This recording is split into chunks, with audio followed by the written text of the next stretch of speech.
Dengue நோயினால் உயிரிழந்தவர்களின் எண்ணிக்கை 68 உயர்வு. பதவி இழப்பை பற்றி கவலை இல்லை, மாற்றத்திற்காக எந்த சவாலையும் எதிர்கொள்ள தயார்.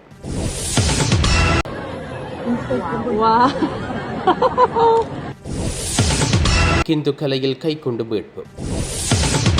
இந்தியாவின் கரை தட்டிய சிங்கப்பூர் கப்பல்.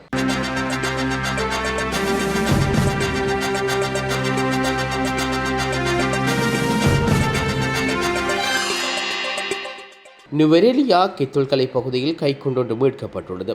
கித்துக்குலை காவல்துறையினர் எமது செய்தி பிரிவுக்கு இதனை உறுதிப்படுத்தியுள்ளார்கள். குறித்த பகுதியில் சந்தேகத்துக்கிடமான முறையில் கைக்குண்டொன்று காணப்படுவதாக காவல்துறையினருக்கு நேற்று ரகசிய தகவல் கிடைத்துள்ளது.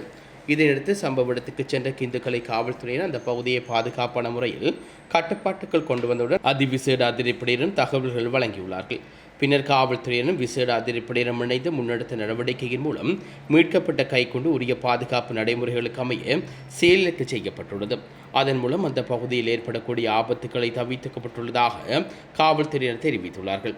எவ்வாறாயினும் குறித்த கைக்குண்டு அந்த பகுதியில் எவ்வாறு கொண்டு வரப்பட்டது, அது எவ்வளவு காலம் அங்கு இருந்தது என்பது தொடர்பில் இதுவரை உறுதியான தகவல்கள் வெளியாகவில்லை. மேலும் கைக்குண்டு மீட்கப்பட்ட பகுதி மற்றும் அதனை சுற்றியுள்ள பகுதிகளில் வேறு ஏதேனும் வெடிபொருட்கள் அல்லது சந்தேகத்துக்கிடமான பொருட்கள் உள்ளனவா என்பது குறித்தும் விசாரணைகள் முன்னெடுத்து வருவதாகவும் கித்துக்கலை காவல்துறையினர் எமது செய்தி பிரிவுக்கு தெரிவித்துள்ளனர். நடப்பாண்டில் டெங்கு நோயினால் உயிர்ந்தவர்களின் எண்ணிக்கை 68 உயர்வடைந்துள்ளதாக தேசிய டெங்கு கட்டுப்பாட்டு பிரிவு தெரிவித்துள்ளது.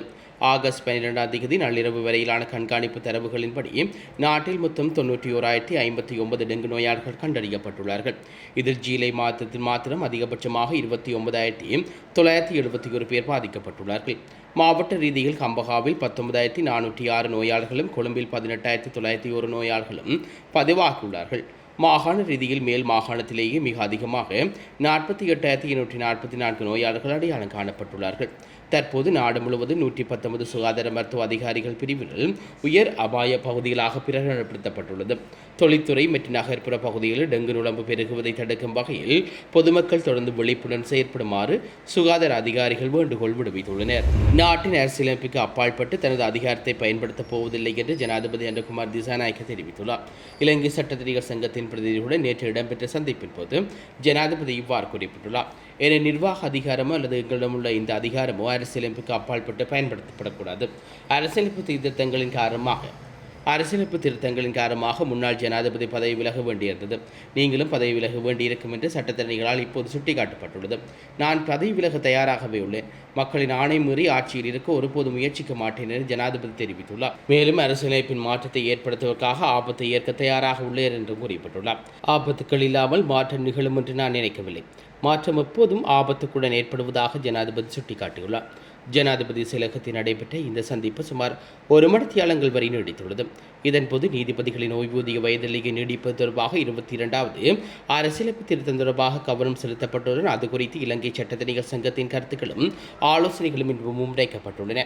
இங்கு முன்வைக்கப்பட்ட அனைத்து கருத்துக்களும் குறித்து கவனம் செலுத்திய ஜனாதிபதி அது தொடர்பில் அரசாங்கத்தின் நிலைப்பாடு மற்றும் நீதிமன்ற கட்டமைப்பின் மேம்பாட்டுக்கான அரசாங்கம் திட்டமிட்டுள்ள நடவடிக்கைகள் குறித்தும் விளக்கம் அளித்துள்ளார். நீதியை நிலைநாட்டும் செயற்பாடானது நீதிமன்றங்களால் மட்டுமே இடம்பெறுவதில்லை என்று சுட்டிக்காட்டிய ஜனாதிபதி அது விசாரணைகள், வழக்கு தாக்குதல், நீதிமன்றமாக அனைத்து துறைகளையும் உள்ளடக்கிய ஒருங்கிணைந்த செயற்பாடாகும் என்றும் தெரிவித்துள்ளார். அத்துடன் அதுபடி அந்த செயற்பாடுகளை வலுப்படுத்துவதற்காக சட்டமா அதிபர் திணைக்களம், லஞ்சம் மற்றும் ஊழல் ஆணைக்குழு, இலங்கை போலீஸ் மற்றும் அரசாங்க பகுப்பாய்வாளர் திணைக்களம் ஆகிய நிறுவனங்களில் மனித வளத்தை அதிகரிக்க அரசாங்க நடவடிக்கை எடுத்து வருவதாகவும் குறிப்பிட்டுள்ளார்.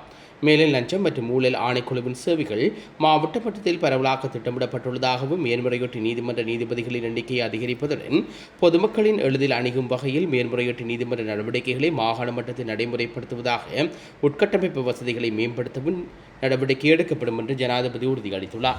பூசா உயர் பாதுகாப்பு சிறையில் அடைக்கப்பட்டுள்ள பாதாள உலக தலைவர் பெக்கோ சம்மன் என்பவரின் தாயார் சுட்டுக் கொல்லப்பட்ட சம்பவம் கனேமுல்ல சஞ்சீவ கொலைக்கு பழிவாங்கும் விதமாக நடத்தப்பட்டிருக்கலாம் என்று சந்தேகிக்கப்படுவதாக போலீசார் தெரிவித்துள்ளார்கள். மேலும் வெளிநாட்டு தலைமறைவாகியுள்ள கரந்தனிய சுத்தாவின் குடும்பத்தினர் கனேமுல்ல சஞ்சீவின் கொலைக்கு பழிவாங்கும் விதமாக இந்த கொலையை செய்திருக்கலாம் என்றும் போலீசார் சந்தேகிக்கின்றார்கள். இந்தோனேசியாவில் கைது செய்யப்பட்ட பின்னர் முன்னெடுக்கப்பட்ட விசாரணையில் பெக்கோ சம்மன் ஹெகல் பத்திர பத்மையுடன் சேர்ந்து கனேமுள்ள சஞ்சீவின் கொலைக்கு உதவியதாக தெரிவிக்கப்படுகிறது. மித்தனியா கட்ஜா என்று அழைக்கப்படும் அருண பிரியந்த விதானகே மற்றும் அவரது இரு பிள்ளைகள் படுகொலை செய்யப்பட்ட சம்பவம் தொடர்பிலும் பெக்கோ சம்மன் மீது குற்றம் சாட்டப்பட்டுள்ளது. இதற்கிடையில் துப்பாக்கிச்சூடு நடத்தியவர்கள் வந்த மோட்டார் சைக்கிள் இன்று காலை உருப்போக்கா மாத்தரை வீதியில் உள்ள தம்பகில புலவத்த பகுதியில் ஒரு தேயிலை தோட்டத்தில் கைவிடப்பட்ட நிலையில் கண்டெடுக்கப்பட்டதாக போலீசார் குறிப்பிட்டுள்ளார்கள். உள்கிதியாபா பகுதியில் உள்ள வீட்டுக்கு வருகை தந்து அடையாளம் தெரியாத இரு நபர்கள் நேற்று துப்பாக்கிச்சூடு நடத்திவிட்டு தப்பிச் சென்றுள்ளார்கள். இந்த துப்பாக்கிச்சூட்டில் படுகாயமடைந்த பெக்கோ சம்மன் என்பவரின் தாயார் மித்தனியா மருத்துவமனையில் அனுமதிக்கப்பட்ட பின்னர் சிகிச்சை பலனின்றி இழந்துள்ளார். இதன்போது 9 மில்லிமீட்டர் ரக துப்பாக்கி கொண்டு நடத்தப்பட்ட இந்த துப்பாக்கிச்சூட்டில் பெண்ணின் மார்பை தோக்கி சுமார் 7 முறை குண்டு சூடப்பட்டுள்ளமை தெரிய வந்துள்ளது. இந்நிலையில் கரேமுள்ள சஞ்சீவின் கொலைக்கு பழிவாங்கும் விதமாக இந்த கொலை செய்யப்பட்டிருக்கலாம் என்று போலீசார் சந்தேகம் வெளியிட்டுள்ளார்கள். 2026 ஆண்டு ஜூலை மாதத்துக்கான பெறுமதி சேர்வரியை ஆகஸ்ட் 20ஆம் தேதி அல்லது அதற்கு முன்னர் செலுத்துமாறு உள்நாட்டு இறைவரி திணைக்களம் அறிவித்துள்ளது.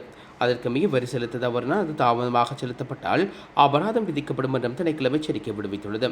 காசோலைகள், வங்கி வரவோலைகள் மற்றும் கட்டளை பத்திரங்கள் மூலம் செய்யப்படும் கணக்குகள் உரிய தேதிக்கு பின்னர் பெறப்படாமல் அவை தாமதமாகவே கருதப்படும் என்று மேலும் குறிப்பிடப்பட்டுள்ளது. மேலும் ஜூலை மாதத்துக்காக வெட் அறிக்கைகள் ஆகஸ்ட் மாதம் 31ஆம் தேதி அல்லது அதற்கு முன்னர் இணையவழியில் சமர்ப்பிக்குமாறு அறிவுறுத்தப்பட்டுள்ளது.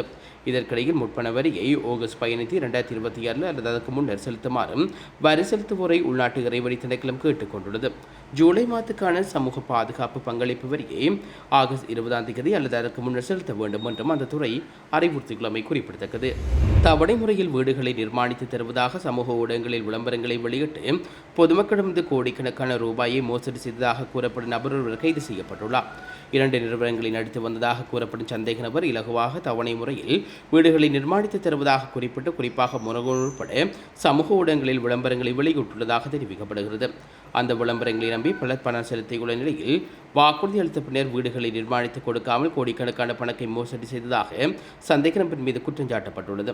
இது தொடர்பாக மேற்கொள்ளப்பட்ட விசாரணைகளின் அடிப்படையில் சந்தேக நபர் மினிகானா சிறப்பு குற்றப்புலனாய்வு பிரிவரால் கைது செய்யப்பட்டுள்ளமை குறிப்பிடத்தக்கது.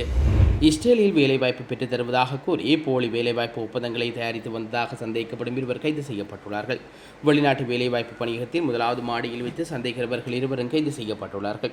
இதன்போது சந்தேக நபரிடமிருந்து 7 கடவுச்சீட்டுகள், இஸ்ரேல் வேலைவாய்ப்பு ஒப்பந்தங்கள் உட்பட பல ஆவணங்கள் கைப்பற்றப்பட்டுள்ளதாக தெரிவிக்கப்படுகிறது. இஸ்ரேலில் வேலை பெற்றுத் தருவதாக கூறி பல்வேறு நபர்கள் வெளிநாட்டு வேலைவாய்ப்பு பணியகத்துக்கு அழைத்து வந்து போலி ஒப்பந்தங்களை தயாரித்ததாக சந்தேகிக்கப்படும் நபர்கள் மீது குற்றம் முன்வைக்கப்பட்டுள்ளது. கைது செய்யப்பட்ட இருவரும் இன்று கடவுளை நீதிவான் நீதிமன்றத்தில் முன்னிலைப்படுத்தப்பட உள்ளதாகவும் வெளிநாட்டு செய்திகள் தெரிவிக்கின்றன. வெளிநாட்டு வேலைவாய்ப்பு பணியகம் அறிவித்துள்ளது. ஜிம்பாப்வே ஏரியில் படகு விபத்தில் நீரில் மூழ்கி 44 பயணிகள் பரிதாபமாக பலி. ஜிம்பாப்வேயில் உள்ள பிரசித்தி பெற்ற கரிபா ஏரியில் பயணித்த பயணிகள் படகு எதிர்பாராத விதமாக கவிழ்ந்து விபத்துக்குள்ளானது. இந்த சோக சம்பவத்தில் 44 பேர் பரிதாபமாக உயர்ந்துள்ளதாக சர்வதேச ஊடகங்கள் செய்தி வெளியிட்டுள்ளது. படகில் அனுமதிக்கப்பட்ட அளவை விட அதிகமான பயணிகள் பயணித்தமையே விபத்துக்கு முதன்மையான காரணம் என்று முதற்கட்ட விசாரணைகளில் தெரிய வந்துள்ளது. மீட்பு படையினர் தொடர்ந்து தேடுதல் பணிகளில் ஈடுபட்டு வருகின்ற நிலையில் உயிரிழப்புகள் மேலும் உயரக்கூடும் என்று அஞ்சப்படுகிறது. இச்சம்பவம் அப்பகுதியில் பெரும் சோகத்தை ஏற்படுத்தியுள்ளது. இந்தியா மேற்கு வங்கத்தில் ஹிக்னி ஆற்றில் கரையின் சிங்கப்பூர் கொடியுடன் கூடிய கொள்கலன் கப்பல் மோதியுள்ளது. ஆகஸ்ட் 12, 2026 அன்று சிங்கப்பூர் கொடியுடன் கூடிய MV நவாட்டாபூம் என்ற கொள்கலன கப்பல் இந்தியாவின் மேற்கு வங்கத்தில் உள்ள டைமண்ட் ஹார்பரில் உள்ள நூஜ்பூர் படகுத்துறை அருகே ஹிக்னி ஆற்றில் கரையில் மோதியுள்ளது. அறிக்கைகளின்படி வலுவான நீரோட்டம் மற்றும் திசை திரும்பும் கருவியில் ஏற்பட்ட கோளாறு காரணமாக கப்பலை திருப்பிய பிறகு மீண்டும் கட்டுப்பாட்டை பெற முடியவில்லை என்று தெரிவிக்கப்படுகிறது. இந்த கப்பல் இந்த பலருக்கும் தெய்வாதீனமாக காயங்கள் எதுவும் ஏற்படவில்லை என்று தெரிவிக்கப்படுகிறது. கப்பல் கரை தட்டிய அந்த பரபரப்பான காட்சிகளை பலரும் தமது கையெடுக்க தொலைபேசியில் பதிவு செய்துள்ளார்கள். ஐரோப்பிய கண்டத்தில் பல பகுதிகளில் நேற்று அரிய வகை முழுச்சூரிய கிரகணம் தென்பட்டுள்ளது. இதன்போது நிலவு சூரியனை முழுமையாக மறைத்ததால் ஐரோப்பிய நாடுகளின் பல பகுதிகளில் பகல் வேளையிலேயே இருளில் மூழ்கின. இந்த அரிய வானியல் நிகழ்வை காண ஸ்பெயின் உட்பட பல ஐரோப்பிய நாடுகளில் கோடிக்கணக்கான மக்கள் திரண்டிருந்தார்கள். கிரீன்லாந்து, ஐஸ்லாந்து மற்றும் வடக்கு ஸ்பெயின் ஆகிய பகுதிகளை கடந்து முழுச்சூரிய கிரகணம் தென்பட்டது. ஐரோப்பிய பிரதான நிலப்பரப்பில் 1999ஆம் ஆண்டு ஆகஸ்ட் 15ஆம் தேதிக்கு பின்னர் தென்பட்ட முதல் சூரிய கிரகணம் இதுவாகும். சூரியன், நிலவு மற்றும் பூமி ஆகியவை ஒரே நேர்கோட்டில் வரும்போது நிலவு சூரியனை மறைப்பதன் காரணமாகவே சூரிய கிரணம் தென்படுகிறது. ஸ்பெயினின் பல நகரங்களில் மற்றும் திறந்தவெளி மைதானங்களில் திரண்ட மக்கள் தெளிவான வானிலைக்கு மத்தியில் சில நிமிடங்கள் நீடித்த முழு இருளையும் வியப்புடன் கண்டுகளித்தார்கள். அதேபடி சுவிட்சர்லாந்தின் வடமேற்கு பகுதியில் அமைந்துள்ள சாசல் மலைச்சாரல் பகுதி உட்பட பல இடங்களிலும் முழு சூரிய கிரணம் தென்பட்டுள்ளது. பிரித்தானியாவில் சூரியன் 90% அதிகமான பகுதியை நிலவு மறைத்த நிலையில் பகுதி சூரிய கிரணம் தெளிவாக தென்பட்டது. லண்டனில் உள்ள பிரபல பிக் பென் மணிக்கூட்டு கோபுரத்தின் பின்னணியிலும் கிரகணம் காட்சியளித்துள்ளது. மேலும் பார்மிங்கில் நடைபெற்ற ஐரோப்பிய தடகள சாம்பியன் போட்டியின் போதும் ரசிகர்கள் இந்த அரிய வகை நிகழ்வை ரசித்ததுடன் ஹங்கரியில் அகாட் பகுதியில் உள்ள அவதானிப்பு கோபுரத்திலும் வானியல் ஆய்வாளர்கள் இந்த கிரகணத்தை பார்வையிட்டார்கள். இதுபோன்ற செய்திகளை தெரிந்து கொள்ள யாழ் டிவி நியூஸ் சேனலை சப்ஸ்கிரைப் செய்து அருகே இருக்கிற பெல் பட்டனையும் கிளிக் செய்து கொள்ளுங்க.